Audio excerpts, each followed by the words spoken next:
Jepang datang mengaku sebagai saudara tua. Mereka menjanjikan kemerdekaan, tapi membawa kelaparan. Mereka menjanjikan cahaya, tapi memaksa kita menyembah matahari. Di Tasikmalaya, ada satu titik api yang tak bisa dipadamkan. Ketika ulama lain dipaksa diam, satu orang kiai memilih berdiri. Lebih baik hancur lebur daripada harus menggadaikan akidah. Ini bukan sekadar perang memperebutkan wilayah. Ini adalah perang mempertahankan Tuhan. Saat sepatu Lars penjajah menginjak sajadah, saat itulah pedang santri bicara, siapkan jiwa patriotisme kalian. Kisah ini mengandung bawang dan darah. Tekan tombol subscribe dan like dulu untuk menghormati para syuhada Sukamanah. Tulis Al-Fatihah di kolom komentar untuk KH Zainal Mustafa. Mari kita masuk ke medan juang. Angin pegunungan Tasikmalaya yang biasanya sejuk, hari itu terasa membawa debu panas yang aneh. Tahun 1942, Hindia Belanda runtuh. Tentara Belanda yang selama ratusan tahun dianggap tak terkalahkan, lari terbirit-birit seperti tikus got di hadapan pasukan bermata sipit yang datang dengan semangat Bushido. Jepang datang. Dai Nippon, cahaya Asia, pelindung Asia, pemimpin Asia. Slogan-slogan itu diteriakkan melalui corong-corong radio di alun-alun Singaparna. Rakyat yang lugu, yang sudah terlalu lelah diperas oleh Belanda, awalnya menyambut mereka dengan sorak-sorai. Bendera merah putih diizinkan berkibar berdampingan dengan Hinomaru. Lagu Indonesia Raya boleh dinyanyikan setelah Kimigayo, seolah-olah fajar kemerdekaan benar-benar telah menyingsing. Di pesantren Sukamanah, KH Zainal Mustafa duduk di serambi masjidnya. Usianya masih muda, baru 40-an tahun, namun harismanya membuat ia disegani, kawan maupun lawan. Ia menatap konvoi truk tentara Jepang yang melintas di jalan raya dengan tatapan yang sulit diartikan. Di sekelilingnya, para santri menatap kagum pada tentara-tentara asing yang terlihat gagah itu.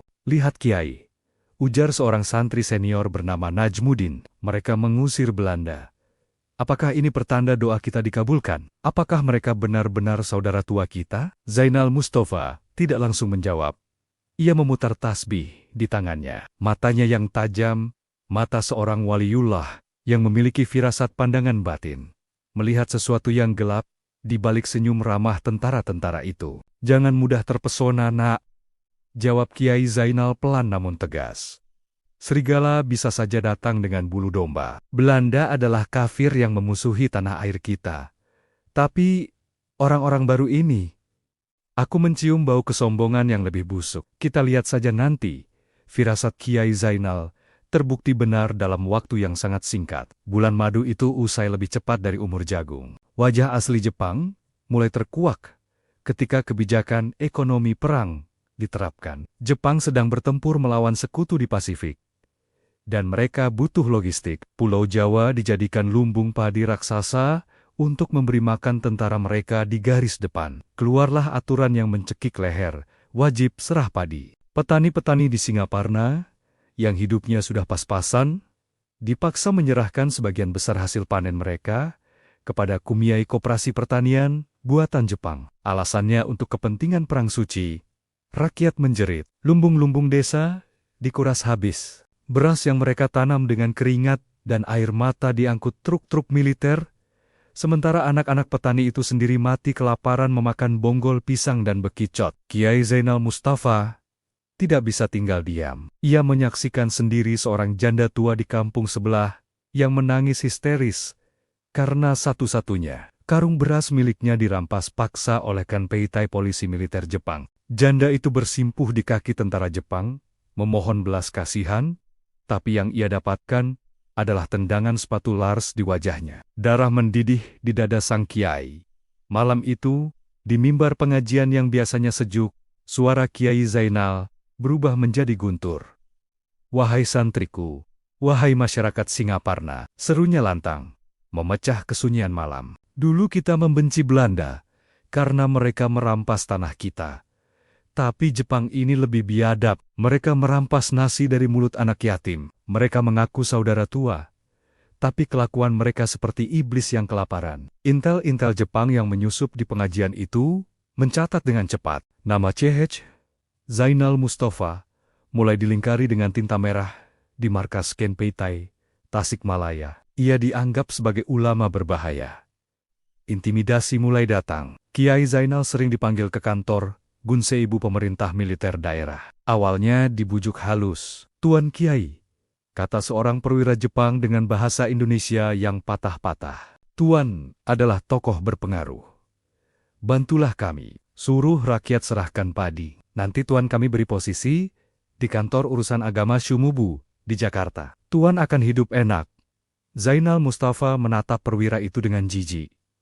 Ia menggebrak meja. "Kalian pikir iman saya bisa dibeli dengan jabatan? Kalian pikir saya tega melihat umat saya makan bangkai sementara kalian kenyang? Demi Allah, haram hukumnya bagi saya bekerja sama dengan penindas." Kiai Zainal keluar dari ruangan itu tanpa permisi, meninggalkan perwira Jepang yang merah padam menahan amarah. Sejak hari itu, garis tegas telah ditarik. Sukamanah bukan lagi sekadar pesantren tempat mengaji kitab kuning. Sukamanah telah berubah menjadi benteng terakhir harga diri rakyat Tasikmalaya. Namun, ujian sesungguhnya belum tiba. Ujian yang menyangkut hal paling fundamental dalam Islam. Tauhid. Jepang tidak hanya ingin menguasai fisik bangsa Indonesia. Mereka ingin menguasai jiwa. Mereka membawa doktrin Hakoichiu, 8 penjuru dunia di bawah satu atap, dengan Kaisar Jepang Tenno Heika sebagai pemimpin tertinggi yang dianggap keturunan Dewa Matahari, Amaterasu Omikami. Setiap pagi, di seluruh instansi pemerintah, sekolah, dan tempat umum, diberlakukan ritual wajib bernama Seikre. Semua orang harus berdiri menghadap ke arah timur laut, arah istana kekaisaran di Tokyo, lalu membungkukkan badan 90 derajat sebagai penghormatan kepada kaisar. Bagi orang Jepang, ini adalah adat sopan santun dan kewajiban negara. Tapi bagi umat Islam, ini adalah bencana akidah. Membungkuk ruku seperti dalam salat kepada manusia, apalagi kepada raja kafir yang mengaku dewa adalah syirik. Dosa terbesar yang tak terampuni. Pagi itu, di alun-alun Tasikmalaya, seluruh ulama dan tokoh masyarakat dikumpulkan paksa oleh militer Jepang. Matahari pagi bersinar terik. Barisan tentara dengan bayonet terhunus mengelilingi lapangan, memastikan tidak ada yang membangkang. Seorang komandan Jepang berdiri di podium. "Hormat kepada Tenno Heika, Sikre," teriak komandan itu. Ribuan orang di lapangan itu, dengan rasa takut yang mencekam, mulai membungkukkan badan ke arah Tokyo. Pegawai pemerintah, guru sekolah, bahkan beberapa tokoh agama yang ketakutan ikut membungkuk. Hening. Hanya suara sepatu Lars komandan yang terdengar. Namun, di barisan para ulama, ada satu sosok yang tetap berdiri tegak, laksana tiang batu karang. Ia tidak bergeming 1 milimeter pun. Sosok itu adalah KH Zainal Mustafa. Komandan Jepang itu melihat pembangkangan itu, wajahnya merah padam. Ia turun dari podium, melangkah lebar mendekati Zainal Mustafa. Ia mencabut pedang katananya separuh. "He, Kiai, kenapa tidak bungkuk? Kau mau mati?" bentaknya dalam bahasa Jepang yang diterjemahkan penerjemah. Zainal Mustafa menatap mata sipit komandan itu. Tatapannya dingin, menusuk. "Punggung saya ini," kata Zainal Mustafa pelan, tapi terdengar jelas oleh orang-orang di sekitarnya, "hanya boleh membungkuk kepada Allah, Tuhan pencipta matahari, bukan kepada anak cucu matahari, apalagi kepada kaisar kalian yang manusia biasa." "Kurang ajar," komandan itu hendak mengayunkan pedangnya. Namun, ia melihat sorot mata ratusan santri dan pengikut. Kiai Zainal yang ada di pinggir lapangan sudah menggenggam tangan mereka erat-erat, siap menerjang jika guru mereka disentuh. Jepang belum siap menghadapi kerusuhan massal hari itu. Sang komandan menahan diri. Ia meludahi tanah di depan kaki Kiai Zainal. "Kau akan menyesal, Kiai. Tunggu tanggal mainnya." Insiden di alun-alun itu menyebar seperti api di padang ilalang. Rakyat Tasikmalaya gempar. Ada ulama yang berani menentang Jepang di depan muka. Keberanian Zainal Mustafa membangkitkan girah semangat perlawanan yang selama ini terpendam. Kembali ke Sukamanah, Kiai Zainal sadar bahwa konfrontasi fisik sudah tidak terelakkan. Diplomasi sudah mati. Ia mengumpulkan santri-santrinya di masjid setelah salat Isya. Lampu dimatikan. hanya diterangi beberapa pelita minyak. Suasana sangat sakral. Anak-anakku, suara Kiai Zainal bergetar menahan emosi. Kalian lihat sendiri, mereka memaksa kita menyekutukan Allah. Mereka ingin kita menyembah kaisar mereka. Jika kita diam, maka Islam di tanah Jawa ini akan habis. Kita akan menjadi bangsa musyrik. Apakah kalian siap mempertahankan akidah kalian, meskipun nyawa taruhannya?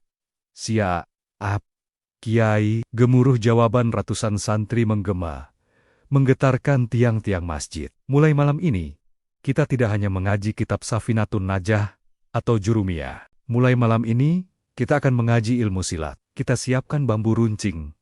Kita siapkan golok. Jika mereka datang untuk mengambil iman kita sambut mereka dengan darah. Pesantren Sukamanah berubah total. Siang hari tetap terlihat seperti pesantren biasa untuk mengelabui mata-mata. Tapi malam hari, halaman pesantren berubah menjadi kawah candra di muka. Suara benturan kayu, latihan bela diri, dan zikir hizib terdengar hingga dini hari. Bambu-bambu kuning ditebang, diruncingkan ujungnya, lalu dipanggang di atas api agar keras dan beracun. Sambil dibacakan doa Asmaul Husna. Zainal Mustafa juga melakukan pagar betis secara spiritual. Ia memerintahkan santrinya memperbanyak puasa sunnah dan salat malam. Senjata mereka senapan mesin, senjata kita adalah pertolongan Allah, doktrinnya. Namun, Jepang tidak diam saja. Mereka mulai mengirim patroli-patroli kecil untuk memancing keributan.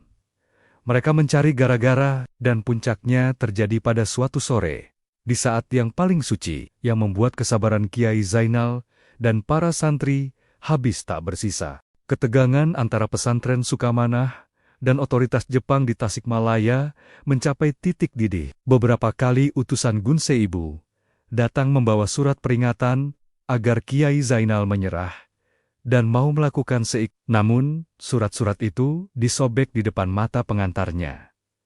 Sore itu, waktu asar baru saja masuk. Awan mendung menggantung rendah di atas Sukamanah. Hujan, rintik-rintik, mulai turun. Suara azan asyar berkumandang syahdu.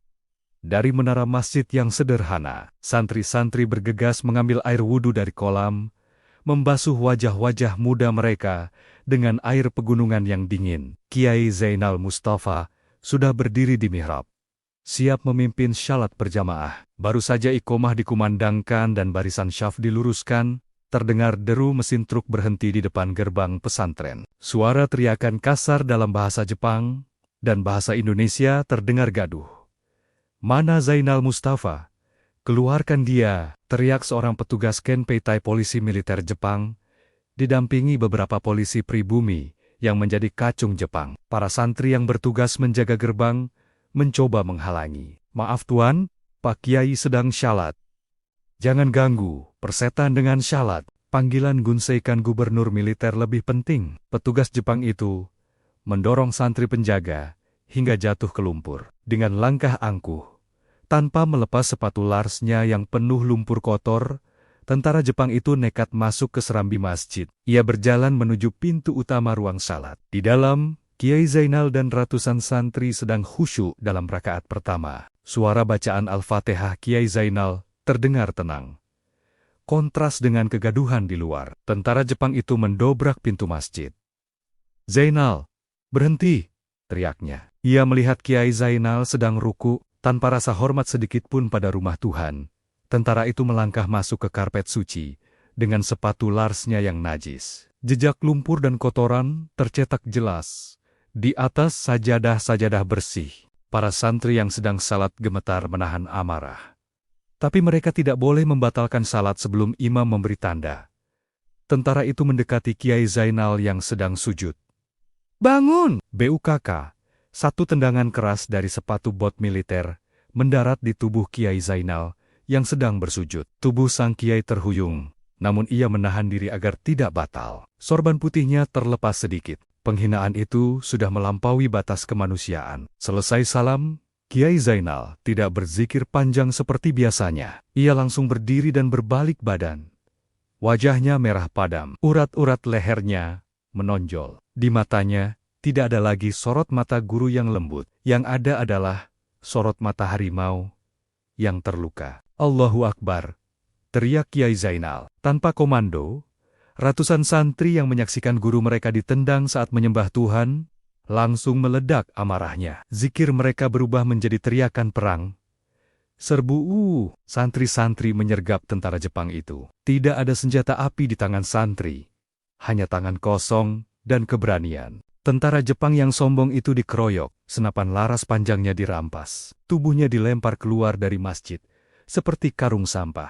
Ia lari terbirit-birit menuju truknya, dikejar oleh lemparan batu dan teriakan takbir. Kiai Zainal berdiri di pintu masjid. Memandang truk Jepang yang kabur, ia tahu apa artinya ini. Ini adalah casus belli, penyebab perang. Jepang tidak akan membiarkan penghinaan terhadap serdadunya. Mereka akan kembali dengan pasukan penuh. Kiai Zainal memanggil Najmuddin dan para komandan santri. Dengar baik-baik, suara Kiai Zainal menggelegar di tengah hujan yang mulai deras. Mereka telah menodai rumah Allah. Mereka telah menginjak kepala kita saat bersujud. Mulai detik ini, haram bagi kita untuk mundur. Ini bukan lagi soal politik. Ini soal harga diri agama. Kumpulkan semua santri. Ambil semua bambu runcing. Ambil golok, pedang, batu, apa saja. Putuskan kabel telepon ke Tasikmalaya.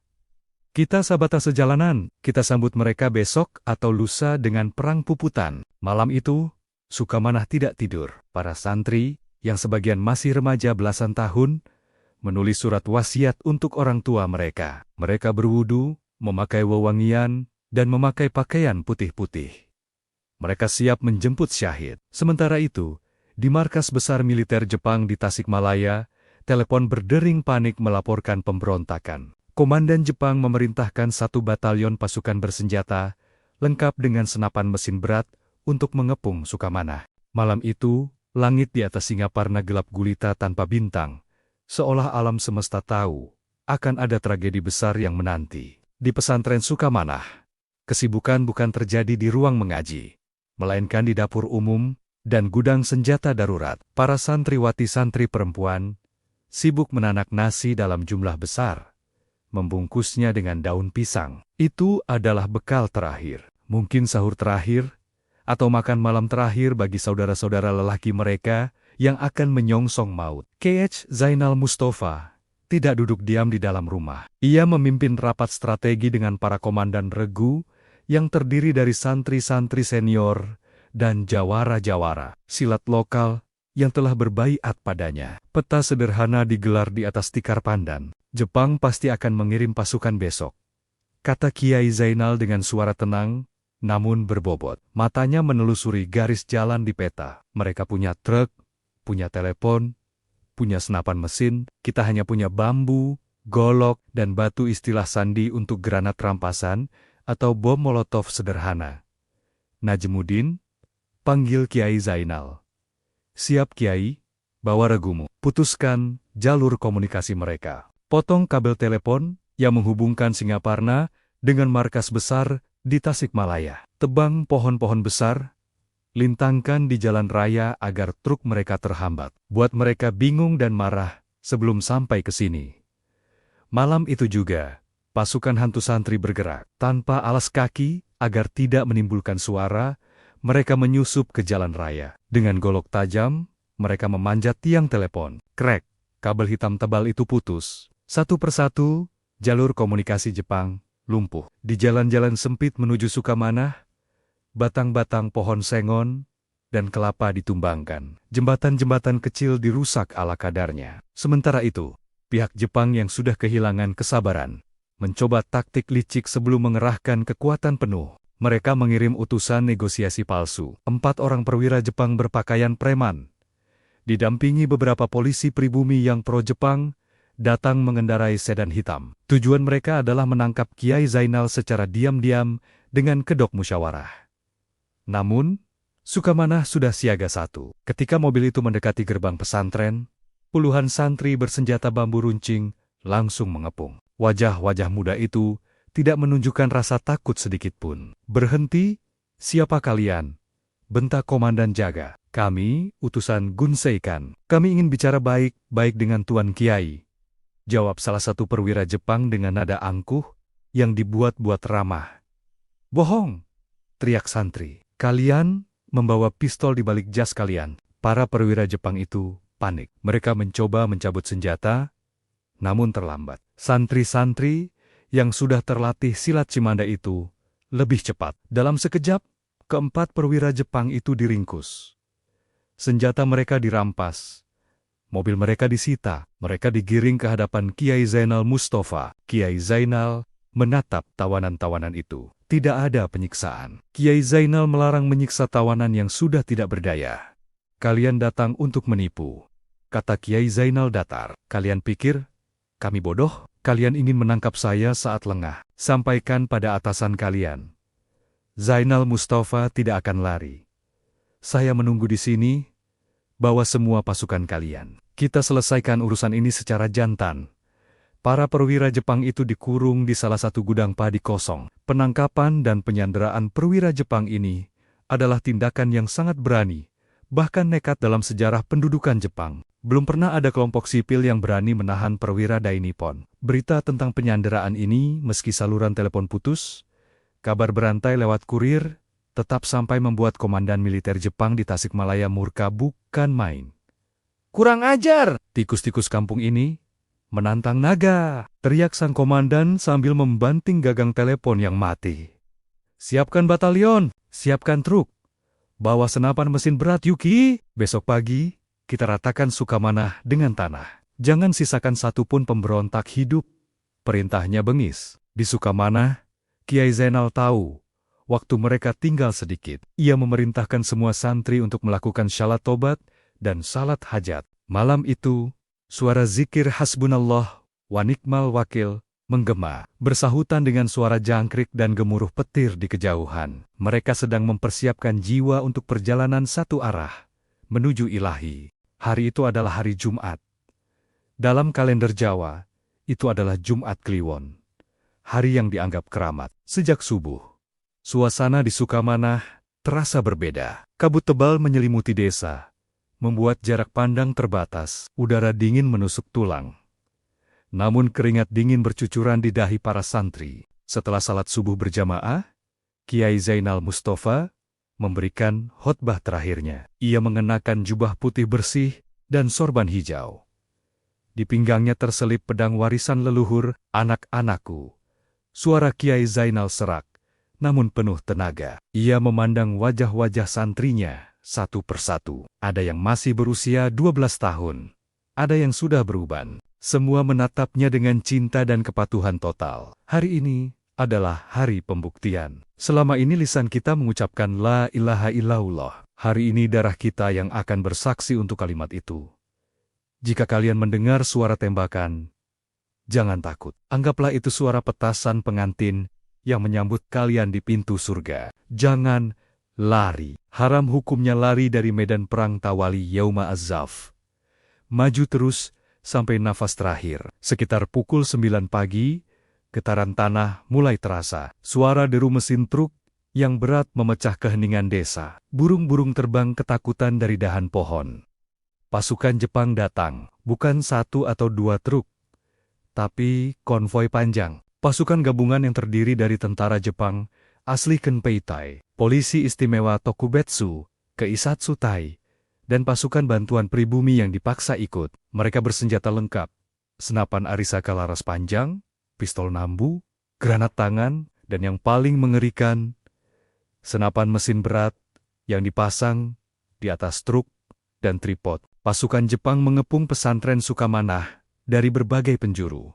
Mereka memblokade jalan keluar. Sawah-sawah diinjak-injak oleh sepatu bot mereka. Laras-laras senapan diarahkan lurus ke bangunan masjid dan asrama santri. Seorang perwira tinggi Jepang menggunakan pengeras suara megafon, berteriak dari jarak aman. Perhatian! Kami memerintahkan KH Zainal Mustafa untuk menyerah.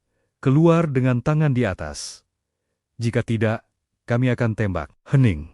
Tidak ada jawaban dari dalam pesantren. Perwira itu mengulang lagi. Kali ini lebih keras dan tidak sabar. Hitungan ketiga. 1, 2. Tiba-tiba, dari balik pagar bambu pesantren, muncul sosok Kiai Zainal Mustafa. Ia tidak mengangkat tangan. Ia justru menghunus pedangnya tinggi-tinggi ke langit. Sinar matahari pagi memantul di mata pedangnya yang berkilau. Allahu Akbar, Serbu, teriakan komando itu menjadi pemicu. Pintu gerbang pesantren terbuka lebar. Ratusan santri menghambur keluar bagaikan air bah. Allahu Akbar, Allahu Akbar. Jepang terkejut. Mereka mengira para santri akan bertahan di dalam gedung, ternyata mereka melakukan serangan frontal Banzai Charge versi santri. Tembaak, perintah komandan Jepang panik. Dar, dor, suara letusan senjata api memekakan telinga. Peluru-peluru tajam berhamburan menyambut dada para santri. Barisan depan santri bertumbangan seketika. Tubuh mereka tertembus timah panas. Darah muncrat membasahi tanah Sukamanah. Namun, yang membuat tentara Jepang ngeri adalah santri-santri itu tidak berhenti. Mereka yang jatuh diteruskan oleh teman di belakangnya. Mereka tidak takut mati. Mereka berlari menerjang hujan peluru, hanya bermodalkan bambu runcing dan golok. Jarak semakin dekat. 50 meter, 30 meter. Senapan mesin Jepang terus memuntahkan peluru. Tapi gelombang manusia berjubah putih itu terus maju, seperti ombak samudra yang tak bisa dibendung. Mati syahid, teriak seorang santri muda sambil melemparkan batu ke arah tentara Jepang sebelum dadanya ditembus peluru. Pertempuran jarak dekat tak terelakkan. Santri-santri yang berhasil lolos dari tirai peluru akhirnya mencapai posisi tentara Jepang. Kini, bambu runcing berbicara. Seorang tentara Jepang berteriak kesakitan saat perutnya ditusuk bambu. Golok santri beradu dengan bayonet Jepang. Bunyi denting logam, teriakan kesakitan, dan bau anyir darah memenuhi udara Jumat pagi yang suci itu. Kiai Zainal Mustafa berada di garis depan. Ia mengamuk bagaikan singa terluka. Pedangnya menari-nari, menangkis bayonet musuh. Beberapa tentara Jepang yang mencoba mendekatinya terpental oleh jurus silatnya yang mumpuni. Konon, peluru-peluru yang diarahkan padanya meleset, atau hanya menggores bajunya saja. Karomah sang kiai membangkitkan moral santri yang mulai goyah melihat banyaknya teman yang gugur. Pertempuran itu kacau balau, brutal, dan heroik. Tanah Sukamanah yang subur kini berubah menjadi lumpur merah pekat. Di antara desingan peluru, terdengar lantunan ayat suci dari mulut-mulut yang sedang meregang nyawa. Matahari sudah naik sepenggalah, namun cahayanya tertutup asap mesiu yang mengepul pekat. Pertempuran di Sukamanah telah berlangsung selama beberapa jam, dan belum menunjukkan tanda-tanda berhenti. Meski kalah persenjataan, semangat juang santri Sukamanah membuat pasukan Jepang kewalahan. Najmuddin, komandan santri kepercayaan Kiai, bertarung seperti banteng ketaton. Tubuhnya penuh luka goresan bayonet, namun ia masih berdiri tegak melindungi gurunya. Ia memimpin regu santri untuk merebut senapan mesin Jepang yang menjadi mesin pembunuh paling efektif hari itu. "Hancurkan senjata setan itu!" teriak Najmuddin sambil menunjuk truk yang membawa senapan mesin. Sekelompok santri nekat berlari zigzag menghindari tembakan. Satu persatu mereka jatuh tertembak. Namun, satu santri berhasil mendekat dan melemparkan bom molotov botol berisi bensin dan sumbu api. Boom! Truk itu terbakar. Tentara Jepang di atasnya lari terbirit-birit dengan baju api. Sorak-sorai santri membahana. Allahu Akbar! Namun, Jepang memiliki suplai pasukan yang tak terbatas. Truk-truk bantuan terus berdatangan dari Tasikmalaya. Mereka mengirimkan pasukan lapis kedua yang lebih segar dan lebih sadis. Kali ini, mereka tidak lagi menahan diri. Mereka menembaki siapa saja. Santri yang membawa senjata, maupun bangunan-bangunan asrama, tempat para santriwati berlindung. Di sudut lain pertempuran, sebuah pemandangan menyayat hati terjadi. Seorang santri kecil, usianya mungkin baru 14 tahun, bernama Ujang. Ia kehabisan bambu runcingnya yang patah. Di tangannya hanya ada batu kali. Saat seorang tentara Jepang membidik Kiai Zainal dari belakang, Ujang melompat. "Kiai, awas!" Ujang menjadikan tubuh kecilnya tameng hidup. Dor, peluru itu menembus dada Ujang. Ia jatuh tersungkur di kaki gurunya. Kiai Zainal menoleh, menangkap tubuh murid kesayangannya itu. Darah segar mengalir dari mulut bocah itu. "Sakit, Jang?" bisik Kiai Zainal sambil menahan tangis. Tangannya gemetar memegang kepala muridnya. Ujang tersenyum, matanya sayu menatap langit. "Tidak, Kiai, saya melihat bidadari. Wangi sekali." Nafas terakhirnya berhembus. Ujang syahid. Kematian Ujang membuat amarah Kiai Zainal meledak ke tingkat spiritual yang lebih tinggi. Ia berdiri, mengangkat pedangnya. Aura kewibawaannya begitu kuat, hingga membuat beberapa tentara pribumi peta atau polisi yang dipaksa Jepang menjadi ragu untuk menembak. Mereka melihat sosok Kiai Zainal seolah menjadi raksasa. "Tembak dia!" "Kenapa diam saja?" bentak perwira Jepang pada pasukannya. "Tidak bisa, Tuan. Tangan saya kaku," jawab seorang polisi pribumi gemetar, ketakutan melihat karisma sang kiai. Akhirnya, polisi itu membuang senjatanya dan lari, tidak sanggup memerangi ulamanya sendiri. Namun, tentara Jepang asli tidak memiliki keraguan itu. Mereka memusatkan tembakan ke arah lingkaran pertahanan terakhir Kiai Zainal. Satu persatu, santri pelindung Kiai gugur. Tumpukan jenazah syuhada menjadi benteng alami yang melindungi Kiai di tengah kekacauan itu. Kiai Zainal sempat melihat ke arah asrama putri. Ia melihat istrinya dan para santriwati sedang berdoa sambil menangis. Ia tahu, jika ia terus melawan sampai titik darah penghabisan, dan semua santri laki-laki mati, maka para wanita ini akan menjadi korban kebiadaban tentara Jepang. Kehormatan mereka akan dinoda. Dilema besar melanda hati sang pemimpin. Terus berperang berarti syahid total. Tapi membiarkan wanita dan anak-anak tak berdosa dibantai atau diperkosa adalah hal yang tak bisa ia terima. Tenaganya mulai terkuras. Luka-luka kecil mulai menghiasi tubuhnya. Amunisinya semangat fisik pasukan sudah habis. Ratusan santri telah gugur. Mayat-mayat bergelimpangan di sawah, parit, dan halaman masjid. Air kolam pesantren berubah warna menjadi merah pekat oleh darah. Jepang mulai merangsek masuk ke area inti pesantren. Mereka menggunakan bayonet untuk menusuk tumpukan jenazah, memastikan tidak ada yang pura-pura mati. Kekejaman mereka di luar nalar. Santri yang terluka parah dan merintih minta tolong. Bukannya diobati, malah ditembak kepalanya dari jarak dekat. Kiai Zainal Mustafa terpojok di dinding masjid. Pedangnya sudah tumpul karena terlalu banyak memakan korban. Nafasnya memburu. Di depannya, puluhan laras senapan mengarah ke kepalanya. Perang fisik ini mungkin akan berakhir sebentar lagi, tapi perang mental baru saja dimulai. Matahari mulai condong ke barat. Pertempuran yang berkecamuk sejak pagi akhirnya mereda, menyisakan kesunyian yang mengerikan. Kesunyian yang hanya diisi oleh rintihan orang-orang yang sekarat dan bentakan kasar tentara Jepang. Kiai Zainal Mustafa berdiri sendirian. Di sekelilingnya, murid-murid terbaiknya telah gugur sebagai bunga bangsa. Ia bisa saja terus melawan dan mati ditembak di tempat. Itu mudah baginya. Tapi ia memikirkan nasib ratusan santri lain yang masih hidup namun terluka, serta para wanita dan anak-anak yang kini ketakutan di dalam asrama. Komandan pasukan Jepang, Kapten Takemura, nama fiktif untuk perwira lapangan, melangkah maju di balik perlindungan anak buahnya. Ia tidak berani mendekat terlalu dekat, takut pada kesaktian kiai yang dirumorkan kebal peluru. "Zainal, pasukanmu sudah habis. Menyerahlah, atau kami bakar asrama perempuan itu sekarang juga," ancam Takemura sambil menunjuk prajuritnya yang sudah siap dengan obor di dekat asrama putri. Ancaman itu mengenai titik lemah Kiai Zainal. Ia menatap tajam ke arah Takemura, lalu perlahan menurunkan pedangnya. "Jangan sentuh wanita dan anak-anak." Suara Kiai Zainal terdengar berat dan berwibawa.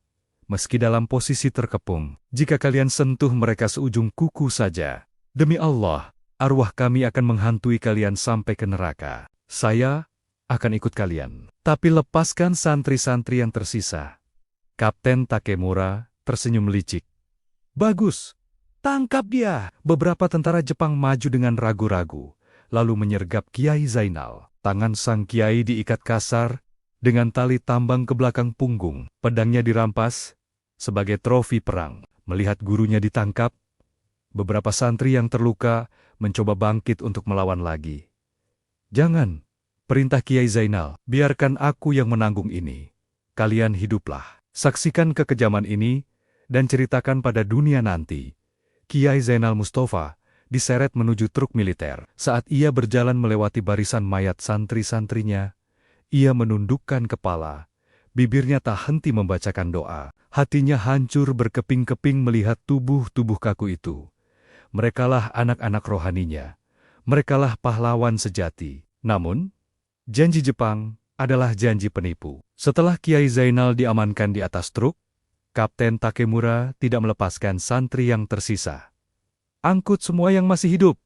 Bawa ke penjara Tasikmalaya. Bakar tempat ini, perintahnya. Sore itu, pesantren Sukamanah menjadi lautan api. Asrama tempat para santri menuntut ilmu dibakar habis. Kitab-kitab kuning yang berisi firman Tuhan dilempar ke dalam api, menjadi abu yang berterbangan ke angkasa. Para santri yang terluka dipukuli dengan popor senapan, lalu dilempar ke dalam truk seperti binatang ternak. Total ada ratusan santri yang ditangkap hari itu. Sekitar 86 santri gugur di tempat kejadian. Data sejarah bervariasi, namun angka ini umum dikutip. Kiai Zainal Mustafa duduk di bak truk terbuka, menatap asap hitam yang membumbung tinggi dari pesantrennya yang terbakar. Wajahnya lebam dipukul tentara pengawal, tapi matanya tetap nyalang. Ia tidak menangis lagi.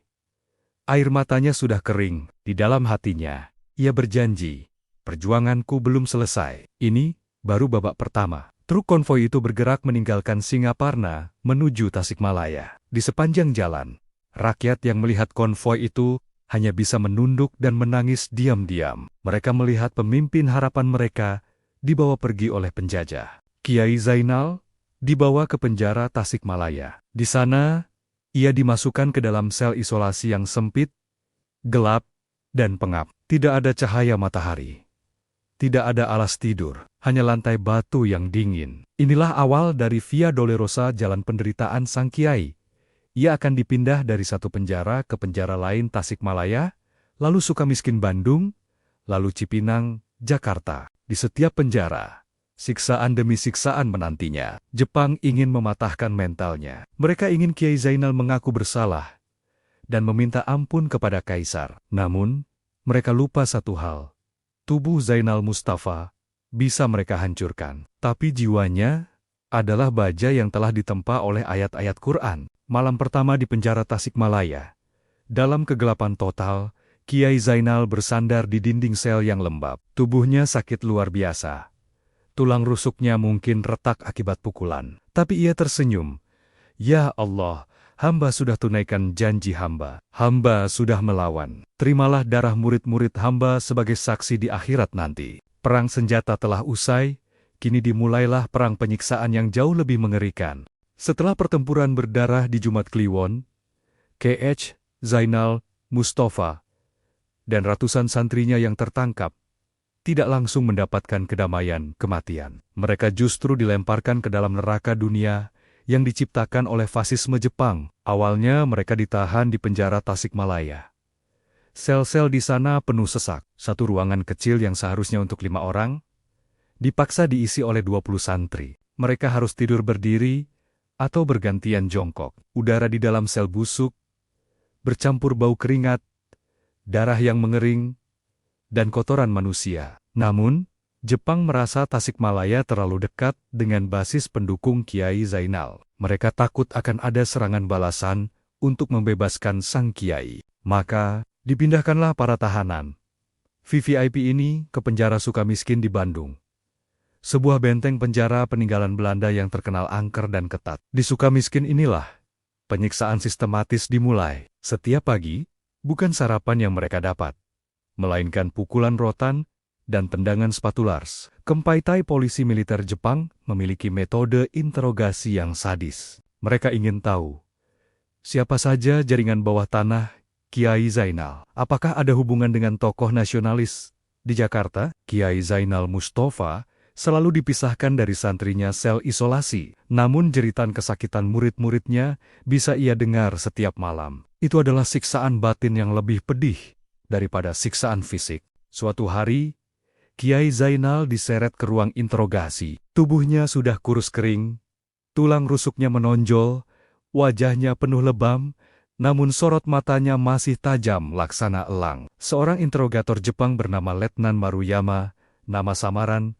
duduk sambil membersihkan kuku dengan pisau lipat. Di depannya, tersedia alat setrum listrik dan ember berisi air. "Zainal," ucap Maruyama dingin, "murid-muridmu banyak yang mati karena disentri dan kelaparan.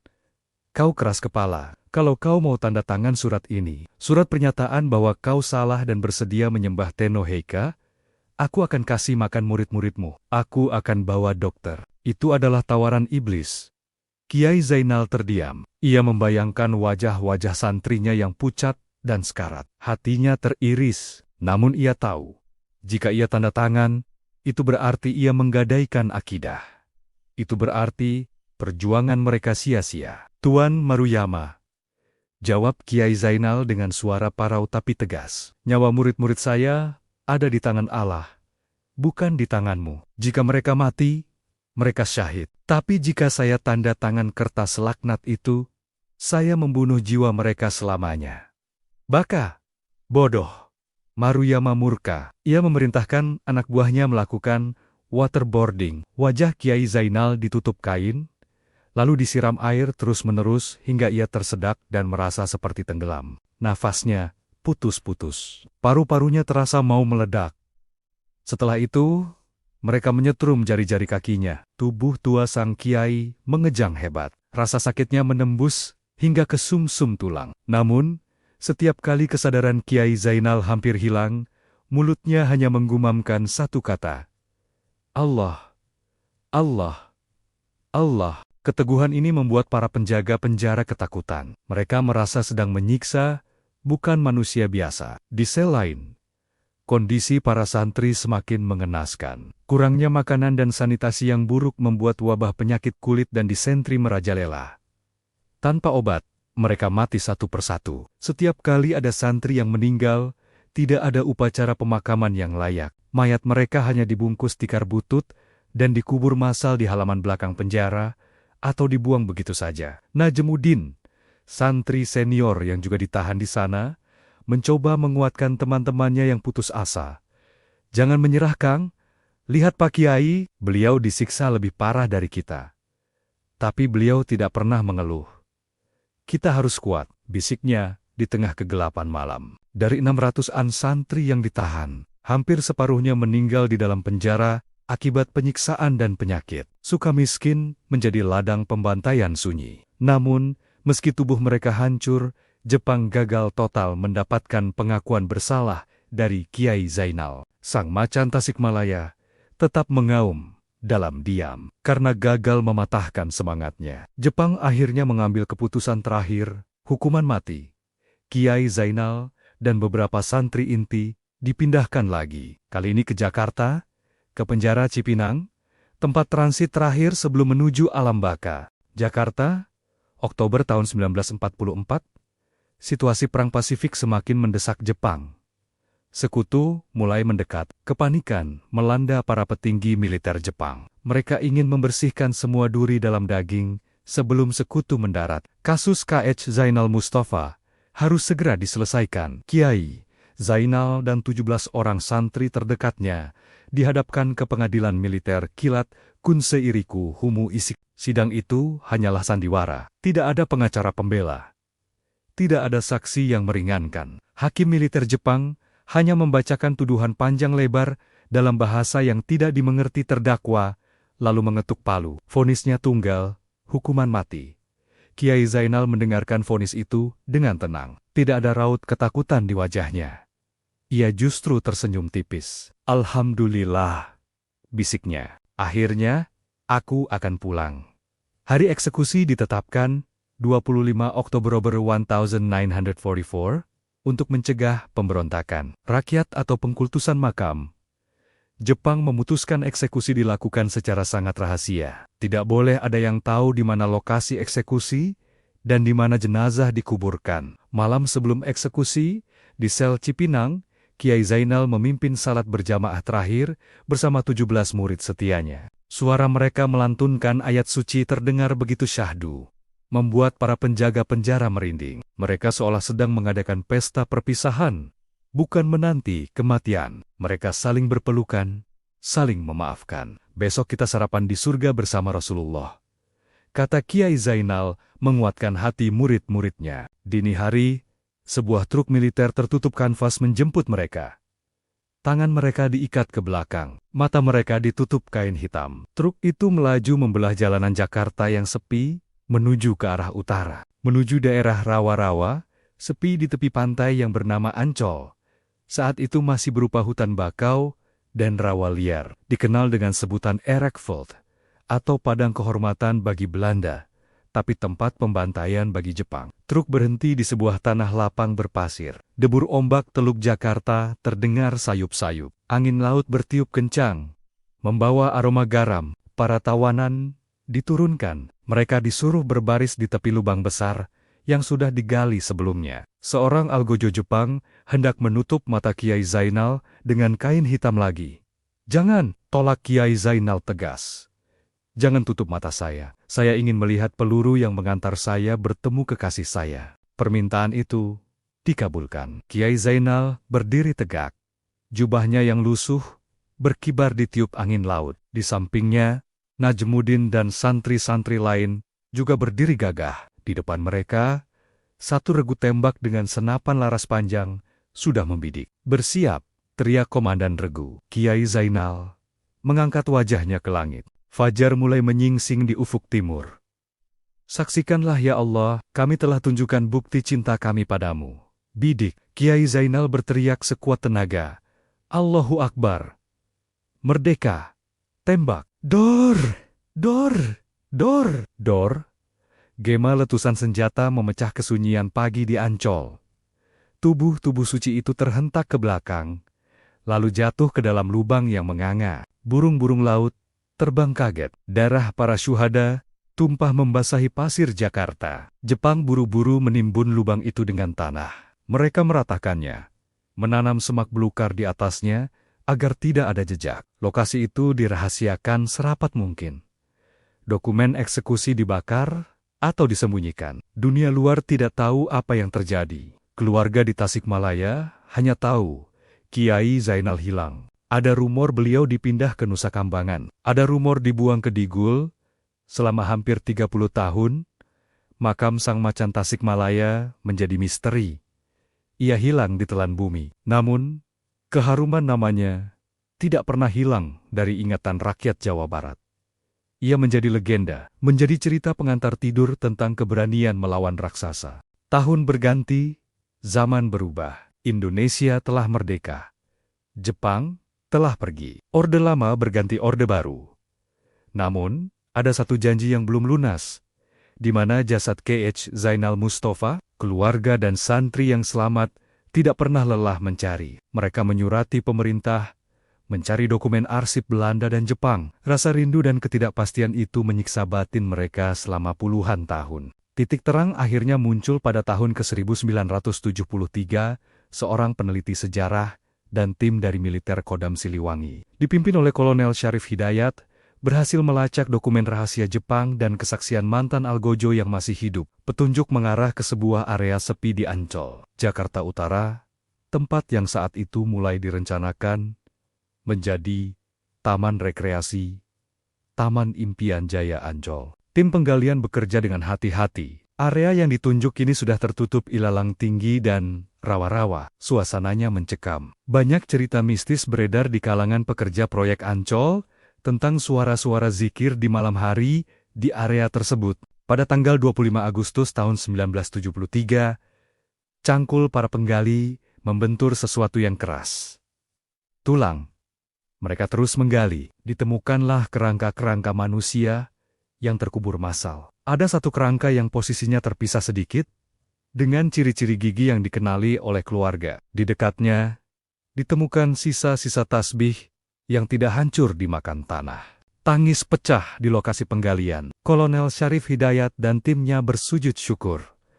"Alhamdulillah, ketemu Buya, akhirnya ketemu Ishak, salah satu murid tua yang ikut dalam pencarian." Setelah 29 tahun hilang dalam kesunyian rawa Ancol, mutiara dari Tasikmalaya itu akhirnya ditemukan. pemerintah memutuskan untuk memindahkan kerangka C. Zainal Mustafa dan 17 santrinya kembali ke tanah kelahiran mereka.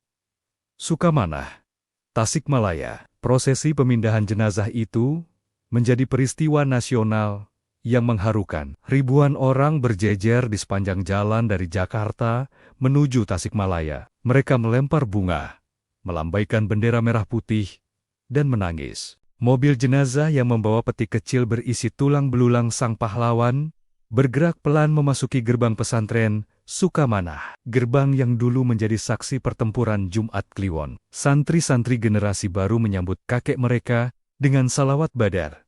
Syala'atula'ah, sala'amula'ah, ala'atahaha, Rasulila'ah. Kiai Zainal Mustafa dimakamkan kembali di Taman Makam Pahlawan Sukamanah.